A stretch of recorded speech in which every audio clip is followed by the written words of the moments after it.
Tekanan finansial dan pikiran gelap itu perlahan mendorong Yunus untuk merencanakan sesuatu yang keji kepada Diva yang merupakan tetangganya sendiri. Halo Sobat Pena, apa kabar hari ini? Assalamualaikum warahmatullahi wabarakatuh. Hari ini kita akan kembali membahas kejadian-kejadian mengerikan, kisah nyata yang terjadi di muka bumi ini. Pada tahun 2025, nasib tragis dialami oleh seorang gadis remaja di Kabupaten Mandailing Natal, Provinsi Sumatera Utara. Gadis remaja itu dihabisi saat baru saja pulang latihan paskibrah oleh tetangganya sendiri yang ingin menguasai sepeda motornya dan juga handphonenya. Yang lebih sadisnya lagi, tidak hanya dihabisi, jasadnya juga diperlakukan tidak senonoh. Lalu kemudian, agar aksi tersebut tidak ketahuan, jasad gadis itu dikubur di sebuah kebun sawit dengan kondisi tanpa busana. Bagaimana cerita selengkapnya dari kasus yang satu ini? Langsung saja kita bahas di Kata Pena.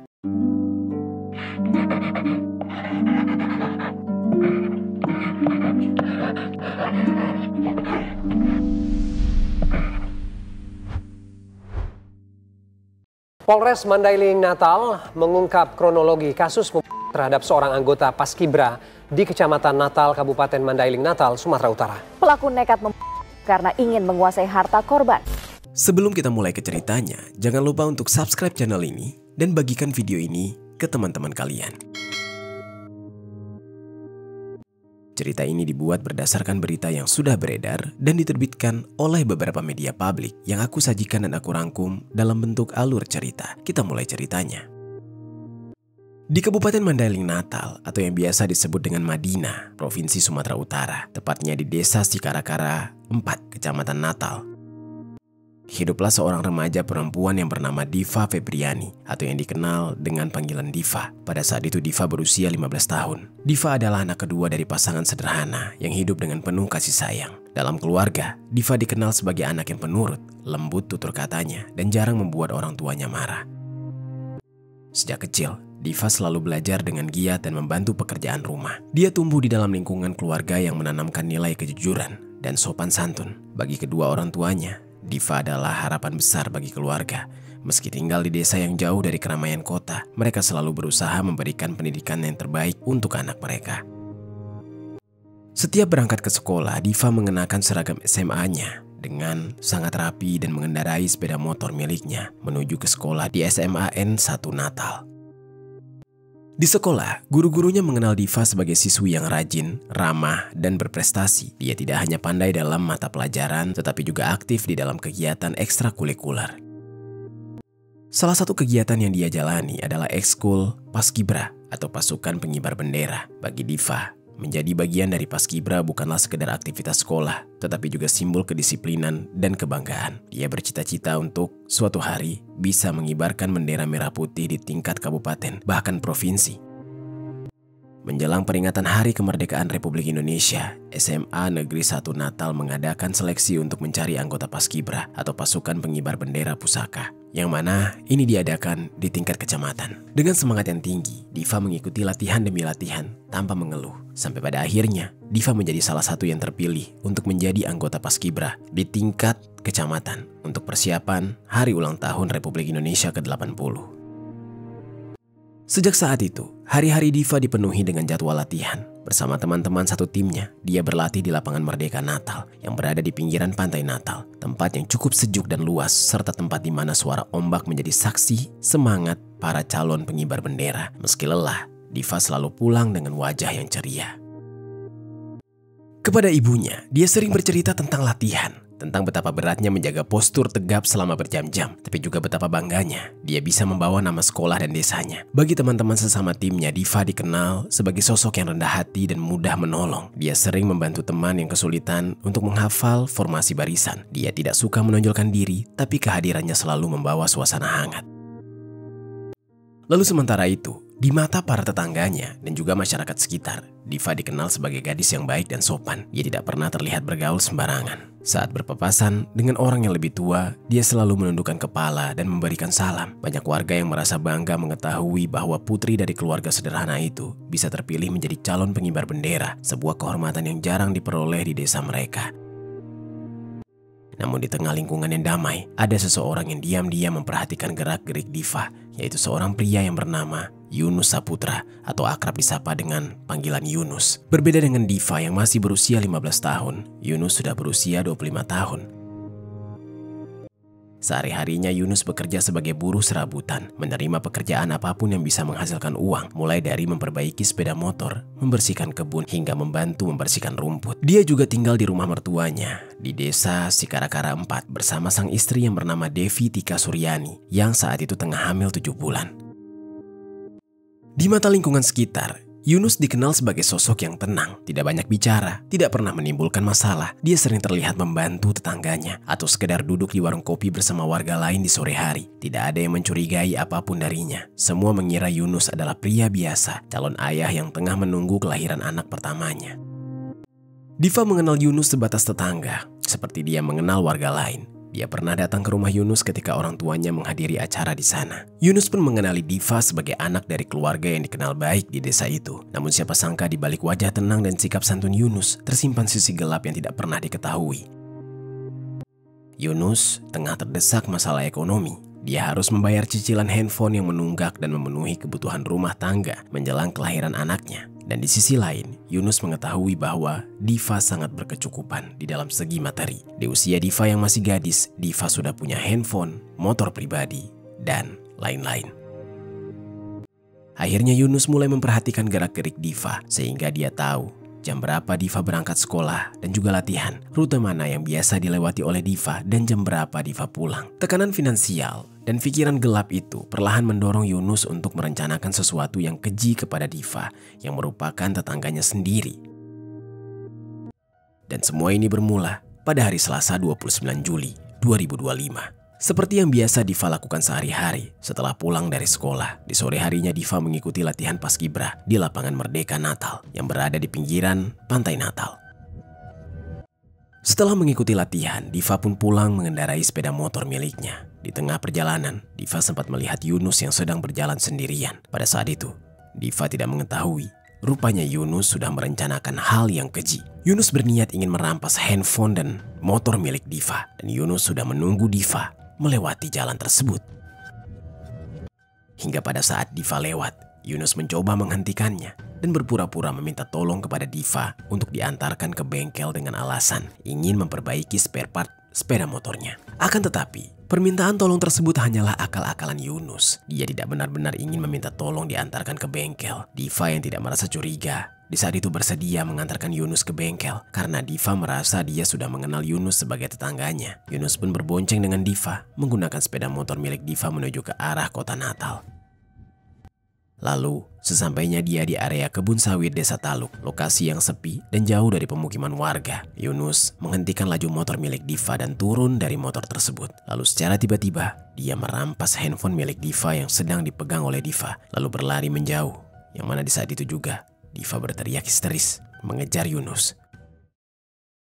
Pada saat yang sama Yunus pun panik, sehingga Yunus berbalik ke arah Diva dan menjerat leher Diva hingga Diva tidak berdaya. Pada saat itu, Diva berusaha melawan dan menyelamatkan diri. Dengan kondisi yang lemah, Diva mendorong Yunus ke bawah lereng bukit. Akan tetapi, kerudung dan baju yang digunakan oleh Diva ikut ditarik oleh Yunus, sehingga Diva ikut terhempas ke bawah lereng tersebut dan membuat keduanya berguling ke bawah lereng bukit. Di saat itu, posisi keduanya terjatuh saling berhadapan dengan kondisi terlentang. Diva dengan sekuat tenaga berteriak meminta tolong dengan sekencang-kencangnya.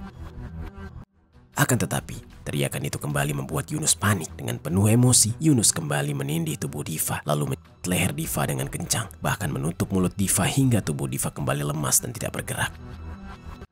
Tidak berhenti sampai di situ. Dalam kepanikan dan emosi yang menyelimuti, Yunus bahkan menghujamkan pukulan ke arah kepala Diva secara brutal hingga Diva benar-benar tidak berdaya. Ketika dia melihat Diva sudah tidak berdaya, Yunus memeriksa nadi Diva untuk memastikan Diva benar-benar sudah tidak bernyawa. Lalu tubuh Diva diangkat dan dipindahkan ke semak-semak yang berada di sekitarnya.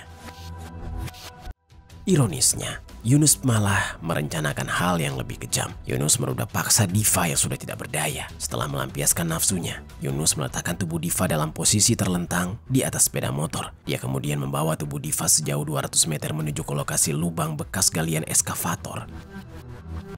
Setibanya di lokasi tersebut, Yunus mengangkat tubuh Diva, menyeretnya, meletakkannya di pinggir lubang dengan posisi terlentang. Tanpa ragu sedikit pun dia kemudian mendorong tubuh Diva ke dalam lubang hingga terjatuh. dan memastikan tubuh Diva berada di dasar galian. Lalu dia menutupi kepala Diva dengan ember dan mengambil sepotong kayu untuk mengorek dinding tanah, menimbun tubuh Diva hingga tertutup.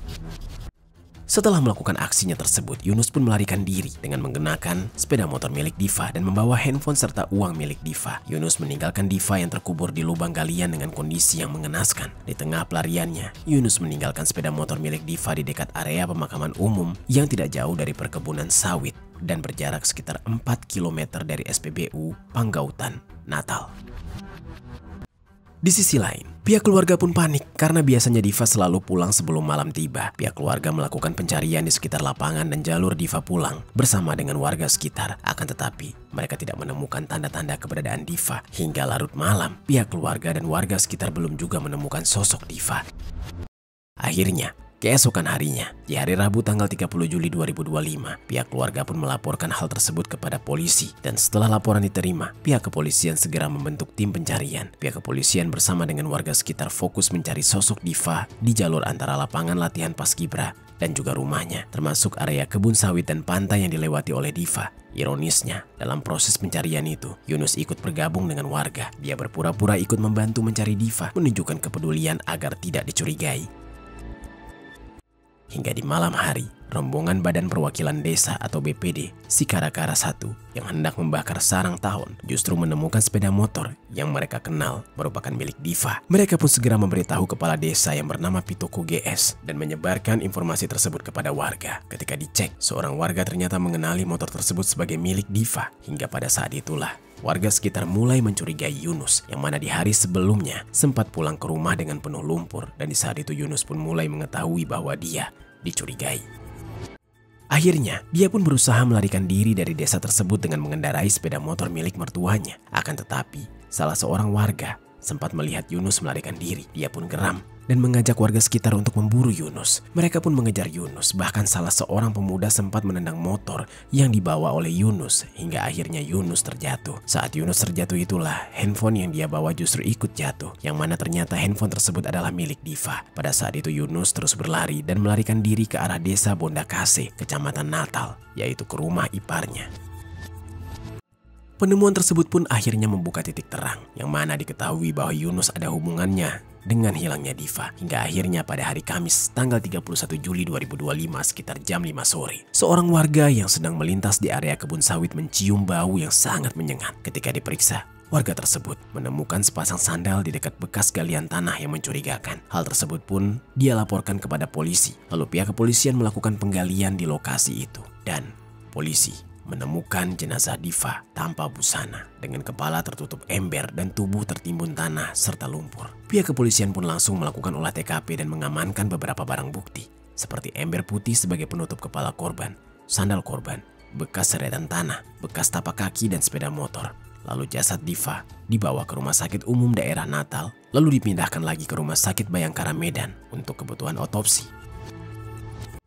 Setelah jenazahnya ditemukan, pihak kepolisian juga melakukan pemeriksaan terhadap saksi, termasuk orang tua korban dan teman-teman Paskibra dan juga warga sekitar. Berdasarkan keterangan tersebut, pihak kepolisian menemukan keterangan dari warga sekitar bahwa ada gelagat mencurigakan dari salah satu tetangga Diva, yaitu yang bernama Yunus, yang mana dia sempat mencoba melarikan diri setelah sepeda motor Diva ditemukan, bahkan membawa handphone milik Diva. Pihak kepolisian pun menggeledah rumah mertua Yunus di saat itu, dan akhirnya ditemukanlah ada sebuah baju yang masih bernoda lumpur yang disembunyikan di belakang rumah mertuanya. Berdasarkan hal tersebut, pihak kepolisian mulai melacak keberadaan dari Yunus dan melakukan pengejaran. Hingga pada hari Jumat tanggal 1 Agustus 2025 sekitar jam 8:55, Yunus akhirnya ditemukan dan ditangkap di rumah iparnya di desa Bondakase, kecamatan Natal. Saat digiring ke mobil polisi, warga sekitar yang marah nyaris menghakimi Yunus dengan brutal. Namun, beruntungnya diamankan oleh aparat. Yunus pun di saat itu langsung dibawa ke kantor polisi.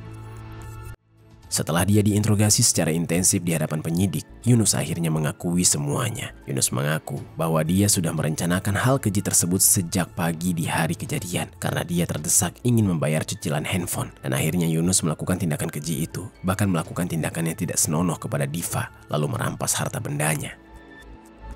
Di sisi lain, berdasarkan hasil otopsi, Diva dinyatakan tewas akibat asfiksia atau meninggal karena lemas yang disebabkan oleh saluran pernapasan yang tertutup. Ditemukan juga luka memar di kepala akibat hujaman pukulan yang diberikan pelaku, serta indikasi tindakan yang tidak senonoh.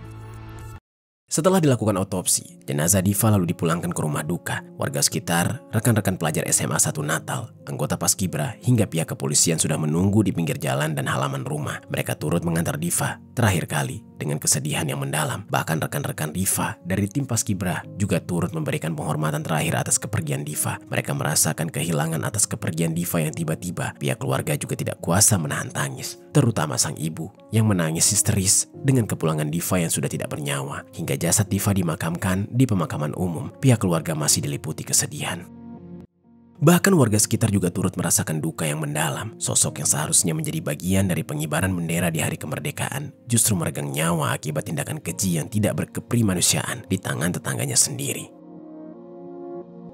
Dan atas perbuatannya, Yunus akhirnya ditetapkan sebagai tersangka tunggal. Dia harus mempertanggungjawabkan di hadapan hukum, dijerat dengan pasal berlapis, mulai dari pasal 80 ayat 3, Junto pasal 76, Junto pasal 82 ayat 1, Junto pasal 79E Undang-Undang RI nomor 35 tahun 2014 tentang perubahan atas Undang-Undang nomor 23 tahun 2002 tentang perlindungan anak, hingga pasal 338 KUHP tentang penghilangan nyawa dengan hukuman maksimal 20 tahun penjara. Berdasarkan hal tersebut, pihak keluarga berharap agar tersangka dijatuhi hukuman seberat-beratnya atas perbuatannya. Namun hingga saat ini, belum ada informasi dari media manapun yang secara pasti menyebutkan bahwa pengadilan telah menjatuhkan vonis terhadap Yunus. Itu dia sobat, kisah dari Diva yang dihabisi oleh Yunus, tetangganya sendiri, setelah pulang dari latihan Paskibra. Apa pelajaran yang bisa kita ambil dari kisah ini? Oh ya sobat, aku pengen ngasih tahu ke kalian, Kata Pena tergabung di dalam program YouTube Shopping Affiliate. Nah, buat kalian yang sedang mencari barang-barang yang menarik dan keren, aku punya beberapa rekomendasi produk untuk kalian. Kalau tertarik, langsung saja klik link produk di pojok kiri bawah untuk pembeliannya.